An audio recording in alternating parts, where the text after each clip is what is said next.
بسم الله الرحمن الرحیم. ګرانو قدرمند مینوالو، دا موقع چې د صخرې د کوز لالکو په علاقه موجود یم. تېره اوس چې کومه بده پیښه د کوز لالکو کې په یو ماشین کې راغلی وه، هغه ځای باندې موجود یم. د هغه ځای صورتحال د کیمرې په سترګه تاسو وکتو چې دوه موټرې او یو جیپ او ورسره پوره ماشین کې چې څومره د هغې ماشینري وه، لرګي ټول چې دي هغه د تباهي منظر تاسو ته موږ مخامخ وښول چې بالکل دلته کې چې دي سکاره ایره پرتې دي. دویمه ورځ د هم په دې ماشین کې هغه شان چې دی الوګی او اور چې دی هغه شان خیږي. قدرمندو مینوالو، دا وخت را سره سابقه ناظم هم موجود دی،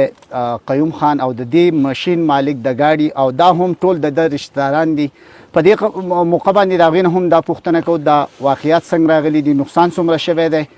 او په دغه هکله به دوی نه پوښتنه کوو. تاسو دا مناظر هم وکتل چې ډېره یو لویه ثانیه راغلې ده. د دې نه یو کال مخکې هم په دې علاقه کې هم داسې واقعیات شوي، خو پوره ډیټیل به د دې ځای د دې کسانو نالو چې واقعیات څه شوي دي، څومره نقصان شوی دی، به دوی موږ ته خپل صورتحال چې دی بیان کړي. السلام علیکم ناظم صاحب. وعلیکم السلام. اعوذ بالله من الشیطان الرجیم. بسم الله الرحمن الرحیم. ټول نور لمبه خو رحیم خان، زه تاسو انتهایی شکرګزار او مشکور یم چې تاسو راغلئ او زموږ په دې دړې وړې کلي باندې نظر واچوو. موږ رحیم خان اصل خبره ده، زموږ دا اولنۍ واقعه نه ده. دلته د ټانټو ټوپونه سوي دي، اولنۍ واقعه. پروس کالې زما د بلې ترور زوی عالمګیر دل دا بره ماشین سره د دوه واقعګانې. سږ کالې د دې یعقوب جان باچا دې کور ته ورغورځېدل د درې واقعګانې. سږ کالې بیا د هغو یو ګاډی د نهزاد، یو د علیشا د یو ګاډی اوسو څلورو، بل کال یو ډی نه د یعقوب جان باچا اوسو پنځه، د بل تره ګیرات ته مې پروس کال چا ور واچو شپږ، او دا اوومه حادثه ده. د ګاډو پایانونه او هواګانې ویسته کېږي. موږ د موجوده حکومت نه د ایسیچو صاحب زه انتهایي شکرګزار یم، د بارګیډ والا زه انتهایي شکرګزار یم چې پر وخت موږ ته د شپې په 2 بجې باندې دا ټول خلک ګواه دي. دلته کې خلک تنقید کوي، هغه ښه خبره څوک نه کوي. پیاده بارګیډ والا موږ ته دې ماشین ته پیاده نه بوچي د خوند نه داس کومه لار چې تا به ګاډو دې ته پیاده رارسېدلې د شپې 2 بجې باندې سوال کا،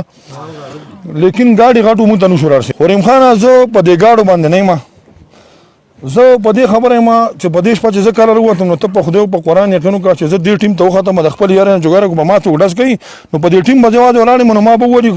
کو دا موږ په تیر کو دا شی شوی. ځکه زه خو سیاسي کاسې مدار چا سره خرې بخرې مون چې د ما د دې سیرونو هیب نقصان شو دی چې رحیم خان زما دې په خدای قسم مې دا ته درې ګاډي چې ما ته پراته دي، دا ساده خلک دي، دو په دې نو خدای په دې در نه زه خبر یم چې دا ما ته درې جنازې پرتې دي په دې ځای کې. زه الریډي د حکومت نه خواست کوم چې موږ تحفظ راکړي، ځکه چې نه ما کور سړی سېزلی شي، زما ګیراج سړی سېزلی شي، زما ګاډی سړی سېزلی شي، نو دا ټول خلک الریډي نه ما ته د مرګ خطره ده. ځکه چې نن دا کله ته وګوره دا شاته کور ده چې په دې کې موږ په خپل ولاړو مو وجه نو دا یو کور ور دی هغه دا پوره کړی به شوی. موږ د خیبر پښتونخوا د وزیر اعلی نه، ډي پي او سوات نه، ډي جي سوات نه، ډي اس پي مټې نه، او د ای سي مټې نه، تحصیلدار مټې نه، او د انتظامیې نه پر زور مطالبه کومه چې د ځمکې او د اسمان نه، لیکن ته د خپل قوم نه هم دا مطالبه کومه چې لکه دا یو حادثه کېږي موږ پې چشنبوشي کوو، لکه هغه پټو زمونږ به سره بھرپور مرسته کوو. د ما مرسته نه نشي چې غریب به څه وکړي، لکه خبر دی پټومه یاره دا مې پلانې ترور دی، دا مې تره دی، یا مې کلیوال دی، یا دا زورور دی مټور دی، تیارېږم. وایي د خدای د ذات نه علاوه د ما د چا نه سترګه نه سوځي. رحیم خانه په دې شپه د ما دې په خدای قسم زه په خپله رېدم،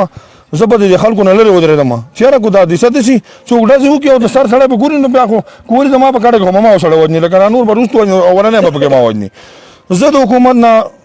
رحیم خان د خپل کډې او د خپل خاندان او د دې خپل کوري تحفظ غواړم نور، ځکه زما سره دا نه هم حادثه شوه زما په کلي کې غل نه معلومېږي دا غل له کوم ځای نه راخو د دې کې د غل وایي.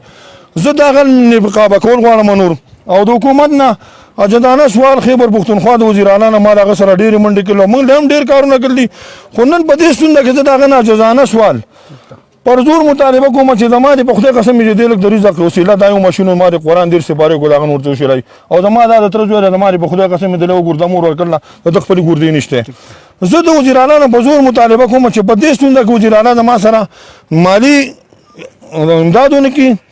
زمونږ په سر څوک لاس رانه کېږي. زه د ښکلي خان نه، د خانجي نه او د خیبر پښتونخوا د وزیر اعلی صاحب نه پر زور مطالبه کوم چې زمونږ سره د په دې کې انتهایي مدد وکړي، ځکه په ما دا سخته په ما باندې ده، نو خو سبا په دې سخته په بل چا راځي نو کو زه داسې نظر انداز پاتې شم چې زه د پارټۍ یو ښه روکنیم او ښه کارګردګي مې ده په پارټۍ کې نو غریب سړي پکې بیا حیثیت نشته دی او د خیبر پښتونخوا د پوره پولیسو نه زه په ټیک نکل طریقه باندې عاجزانه سوال کوم میسج کوم چې دا غلط ښکاره شریم خانه زما زه د میډیا د ورونو هم شکریا ادا کوم او زه ستاسو نه هم مدد غواړم ابراهیم خان دغه رحیم خانه په دې کې ځکه چې داسې یوه ستونزه کېږي چې دا دړې ولې کله پروت دی نو سبا موږ ته د جان هم زموږ خطره ده چې تاسو رالو زموږ په دې دړې ولې کلي باندې تاسو نظر واچوو جي مان رحمت علي دی په دې کې د ما جی په یو 2 میاشتې مخکې ما په 11 لک روپۍ اخیستی و هغه پکې سو دی دا تقریبا د 40 نه والا د 50 دلار روپو پورې زموږ تاوان وشو کم ډیټیل چې کوم سوانې چې شو دي دا اوس سوانې وشوې زموږ د کلي هغه زما د ورور بیان کړې ټولې به یې کړې بیانول نور څه نشته خو زه صرف د خپل وزیر اعلی اخیستل علانه دا سوال کوم دا ورته ریکویسټ کوم د دې ټول قوم د طرفه چې موږ شپه ورځ منډې وهلي او دی له موږ په وټونو دغه ځای ته رسېدلی او دی بادشاه دی د صوبې بادشاه دی چې دی وغواړي دا یوازې پولیس اداره نه ده ډېرې ادارې انټلیجنس دي معذرت سره هم نورو مالو نومونه نه راځي دا غونه د هغو ته د حکم وکړي هغه دې راشي او دا غل پیدا کړي او زموږ دا کلی زموږ د علاقه دپاره د الله په خاطر نور بچ کړي او که داسې ونه شوه دا وزیر اعلی د کرسۍ آن جانې که چیرې دی قیامت په ورځ اوس خدای بادشاه دی د قیامت په ورځ به د دې وزیر اعلی ګریوان یو زموږ بلا سي ځکه موږ شپه ورځ وټونه په شپه ورځ موږ منډې تړلې کړلې موږ چې کومې قربانۍ د پي ټي آی دپاره ورکړلي ما به خپلې پیسې یو غریب سړي ورکولې ما یې دا واله زما دې په الله قسم که تا دا ووټ پي ټي آی ورکړو ما انصاف را روان دی ما تا ته به انصاف میلاویږي کم کسان چې به چې به تعلیم نو څوک ابا ما په دې باندې مطمئن کول نو چې موږ ته انصاف میلاو نشي نو سبا موږ به څنګه لمنګه د دنه دا سوال کو دا ارزي کو چې ډېرې حکم کو ډېرې موږ دا غل پیدا کړي رحمت علي خان دا راته ووایي چې تاسو دا ګاډي به د څومره وخت نه چې دی په دې ماشین کې ورډول دا خو چې موږ تقریبا د 4-5 کالونو بیا د کله ما یو ګاډي بیا موږ خرڅ کو بیا ما بل ګاډي هغه هم په دې کې ولاړو چې کله به زه سعودي ته لاړم نو هغه چابي به دوی راواغسته او بل چاله به ورکړه ځکه چې دې ماته کرایه څه نه ورکوله دا دوی پلار دی الله وبخي دا ځای ماله پرېښه کړی چې تر څو ستا ګاډی ته یې دا به دلته ګاډی ودرې ګرانو قدرمندو مینوالو تاسو د قیوم د رحمت علي خان خبرې واورېدې چې په دې کې باقاعده دا ګاډي 3 ګاډي چې دي ولاړې 2 موټرې یو جیپ چې دی د ډېر وخت نه چې دی دلته کې ودرېږي خو دا ډېرې واقعي حادثې چې دي هغه دلته کې رالې او دوی ته ترمخه شوي دي او زیات تر چې دی د قیوم وایي چې زما د خاندان نقصان کېږي او موږ ته چې دی موږ ته دا اندازه دا لګي چې یاره زما په ګاډي زما په ماشین زما په کور اټیک کوي نو په ما اټیک کولی شي موږ ته تحفظ راکړی شي او وزیر اعلی نه هم خپلې ګیلې شکوې زما د ورور رحمت علي وکړې نقصان تقریبا دوی تاسو ته ووایي چې 45 لک روپۍ نقصان شوی دی پوره ځمکه ده پوره لرګي